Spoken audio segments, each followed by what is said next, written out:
Hello friends, Radhe Radhe.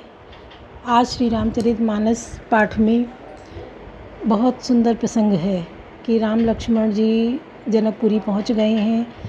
दिन का पूरा 3 पहर बीत गया, चौथा पहर बाकी है। तो लक्ष्मण जी नगर घूमने की इच्छा करते हैं। तो आज्ञा लेकर गुरुजी से रामचंद्र जी उनको नगर घुमाने निकलते हैं। स्त्रियाँ झरोखों से झांकती हैं और उनके बारे में सुंदर सुंदर कमेंट करती हैं।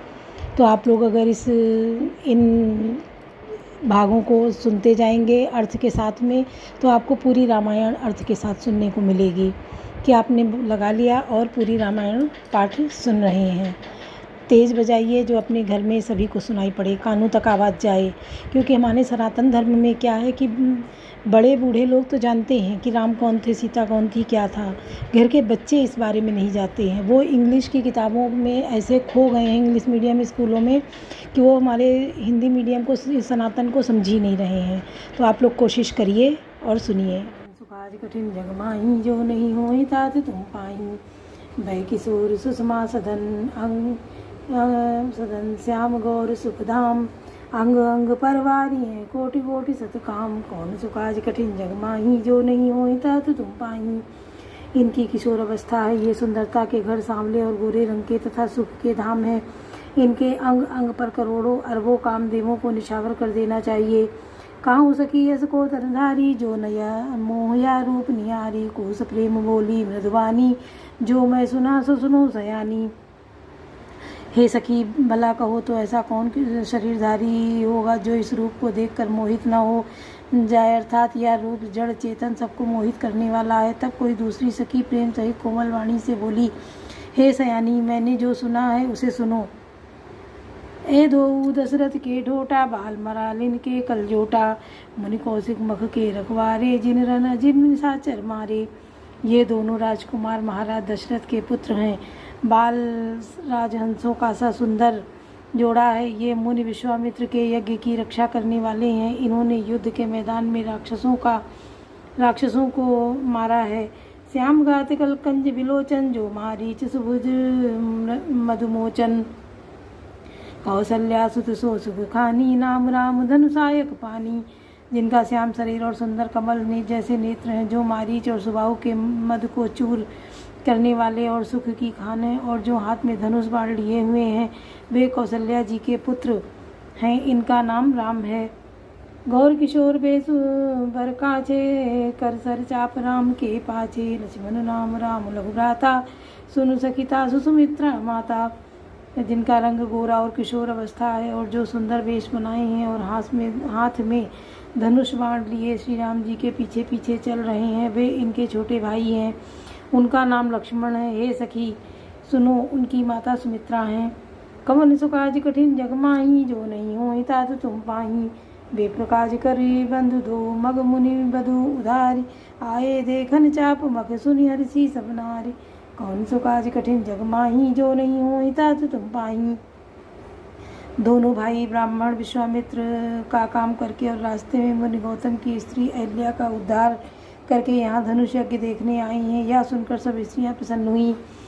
देखी रामी छब को एक काही, जो जानकी या बरु आई। जो सखी नहीं देखी नर नाहू, पन परिहरि हठि करई विवाहू। श्री रामचंद्र जी की छवि देखकर कोई एक दूसरी सखी कहने लगी, यह वर जानकी जी के योग्य है। हे सखी, यदि कहीं राजा इन्हें देख लें तो प्रतिज्ञा छोड़कर हठपूर्वक इन्हीं से विवाह कर देंगे। को कहे भूपति पहचाने, मुनि समेत सादर सन्माने। सखी परंतु पनुराव न जत तजई, विधि बस हटि अभिवेक कहीं बजई। किसी ने कहा, राजा ने इन्हें पहचान लिया है और मुनि के सहित इनका आदर पूर्वक सम्मान किया है। परंतु हे सखी, राजा अपना प्रण नहीं छोड़ता। वह होनहार के वशीभूत होकर हठपूर्वक अविवेक का ही आश्रय लिए हुए हैं। प्रण पर अड़े रहने की मूर्खता नहीं छोड़ते हैं। को कहे जाओ भल आई विधाता, सब कहा सुनिए उचित फलदाता। तो जानकी मिलई बरुएहू, नाइन आल यहाँ संदेहू। कोई कहती है कि यदि विधाता भले हैं और सुना जाता है कि वे सबको उचित फल देते हैं, तो जानकी जी को यही वर मिलेगा। हे सखी, इनमें संदेह नहीं है। जो विधि बस बने संजोगु, तो कृतकृत्य होई सब लोगु। सखी हमरे आरती अतिताते, कबहु ए आवई ए नाते। जो दैव योग से ऐसा संयोग बन जाए तो हम सब लोग कृतार्थ हो जाएं। हे सखी, मेरे तो इसी से इतनी अधिक आतुरता हो रही है कि इसी नाते कभी ये यहाँ आवेंगे। कौन सुख आज कहाँ कठिन जग माही, जो नहीं हो तात तुम पाही, नाहित हम नाहित हम कहो सुनहु सखी, इनकर दर्शन दूर, यह संघट तब होई जब पुण्य पुराकृत भूरि। कवन सुख आज कठिन जग माही, जो नहीं हो तात तुम पाही। नहीं तो विवाह न हुआ तो हे सखी सुनो, हमको इनके दर्शन दुर्लभ हैं। यह संयोग तभी हो सकता है जब हमारे पूर्व जन्मों के बहुत पुण्य हों। बोली अपर कहो सखिनी का, यही विवाह अतिहित सबई का, गो कह शंकर चाप कटोरा, हे श्यामल मृदुगात किशोरा। दूसरी ने कहा, हे सखी तुमने बहुत अच्छा कहा, इस विवाह से सभी का परम हित है। किसी ने कहा, शंकर जी का धनुष कठोर है और ये सांवले राजकुमार कोमल शरीर के बालक हैं। सब असमंजस आई सयानी, या सुनी अपर काई मृदवानी।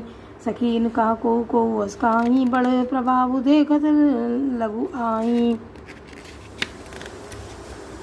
जिनके भय से डर को कभी डर लगता है, वही प्रभु भजन का प्रभाव, जिसके कारण ऐसे महान प्रभु भी भय का नाटक करते हैं, दिखला रहे हैं। उन्होंने कोमल मधुर और सुंदर बातें कहकर बालकों को जबरदस्ती विदा किया। कमन सुखाज कठिन जग माही, जो नहीं हो तात तुम पाई, सभय सप्रेम विनीत अति सकुच सहित दो भाई। गुरुपद पंकज नाई, सिर बैठे आय सुपाई, कौन सुखाज कठिन जग माही, जो नहीं हो तात तुम पाई। फिर भय प्रेम विनय और बड़े संकोच के साथ दोनों भाई गुरु के चरण कमलों में सिर नवाकर आज्ञा पाकर बैठे। निस प्रवेश मुनिया यसुदीना, सबई संध्या वंदन कीना, कहत कथा इतिहास पुरानी, रुचि रजन जुग जाम सिरानी। रात्रि का प्रवेश होते ही संध्या के समय मुनि ने आज्ञा दी। तब सबने संध्या वंदन किया। फिर प्राचीन कथाएं तथा इतिहास कहते कहते सुंदर रात्रि दोपहर बीत गई। मुनिवर शयन कीन तब जाई, लगे चरण चापन दो भाई, जिनके चरण सरोह लागी, करत विविध जप जोग विरागी। तब श्रेष्ठ मुनि ने जाकर शयन किया। दोनों भाई उनके चरण दबाने लगे, जिनके चरण कमलों के दर्शन एवं स्पर्श के लिए वैराग्यवान पुरुष भी भांति भांति के जप और योग करते हैं। ते दो ब्रह्म प्रेम जनु जीते, गुरुपद कमल पलोटत प्रीते, बार बार मुनि आज्ञा दीनी, रघुबर जाई शयन तब कीनी। वे ही दोनों भाई मानो प्रेम से जीते हुए प्रेम पूर्वक गुरु जी के चरण कमलों को दबा रहे हैं। मुनि ने बार बार आज्ञा दी। तब श्री रघुनाथ जी ने जाकर शयन किया।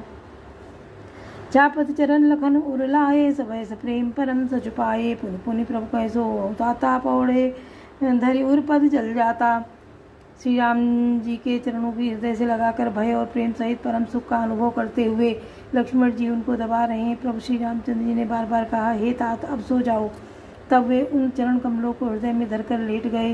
कवन सुखाज कठिन जग माही, जो नहीं हो तात तुम पाही, उठे लखन उन्नीस विगत सुनी, अरुण सिका धुनिकान, गुरु ते पहले ही जगत पति जागे, राम सुजान। कवन सुखाज कठिन जग माही, जो नहीं हो तात तुम पाही।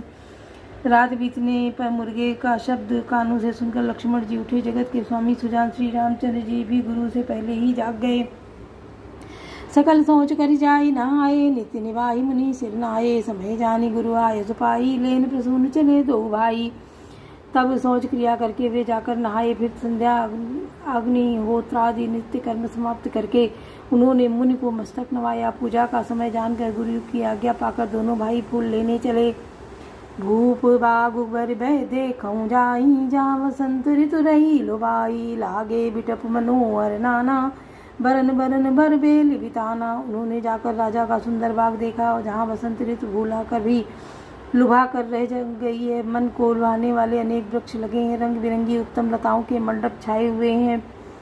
नव पल्लव फल सुमन सुहाए, निज संपत्ति सुर रुख रूख लजाए, चातक को कीर चकोरा, कूजत बियग नटत कलमोरा। नए पत्तों फलों और फूलों से युक्त सुंदर वृक्ष अपनी संपत्ति से कल्प वृक्ष को भी लजा रहे हैं। पपीहे, कोयल, तोते, चकोर आदि पक्षी मीठी बोली बोल रहे हैं और मोर सुंदर नृत्य कर रहे हैं। मध्य भाग सरसो सुहावा, मनि सोपान विचित्र बनावा, विमल सलिल सरसिज बहुरंगा, जल कूजत गुंजत भृंगा। बाग के बगीचे बीचों बीच सुहावना सरोवर सुशोभित है, जिसके मणियों की सीढ़ियां विचित्र ढंग से बनी हैं। उनका जल निर्मल है, जिसमें अनेक रंग के कमल खिले हुए हैं। जल के पक्षी कलरव कर रहे हैं और भ्रमर गुंजार कर रहे हैं। कवन सुखाज कठिन जग माही, जो नहीं हुई तात तुम पाई। बाघ तड़ागु बिलो की प्रभु, हर से बंधु समेत। परम रम्य आराम यऊ, जो राम ही सुख देत। कवन सुखाज कठिन जग माही, जो नहीं हुई तात तुम पाई। बाघ और सरोवर को देखकर प्रभु श्री राम जी भाई लक्ष्मण सहित हर्षित हुए। यह बाघ वास्तव में परम रमणीय है, जो जगत को सुख देने वाले श्री रामचंद्र जी को सुख दे रहा है। बोलो सियावर रामचंद्र की जय।